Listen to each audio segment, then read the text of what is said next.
Former Defence Secretary Gotabaya has firmly expressed his intention to run for presidency, pledging to put an end to the spread of Islamist extremism by rebuilding the intelligence service.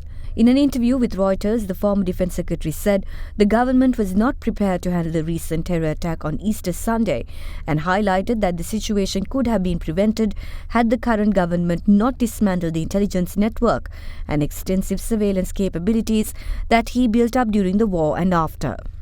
The article went on to note that Gotabaya said he would be a candidate 100%, firming up months of speculation that he plans to run in the elections which are due by December.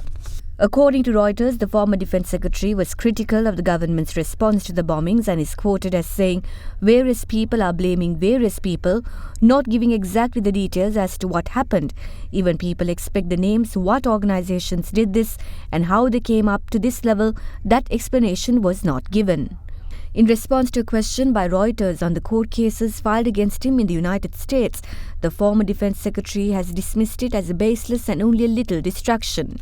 He said he had asked US authorities to renounce his citizenship and that process was nearly done, clearing the way for his presidential candidature.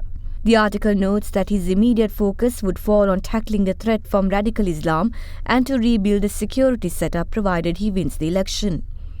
Gotabaya went on to say that he would give the military a mandate to collect intelligence from the ground and to mount surveillance of groups turning to extremism. His biggest perceived criticism, however, came as the former Defence Secretary touched on the government's thought process and conduct since it came into power.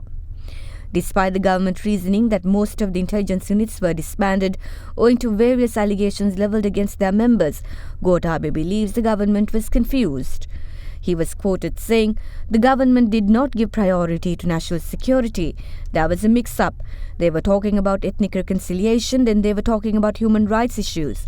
They were talking about individual freedoms," unquote.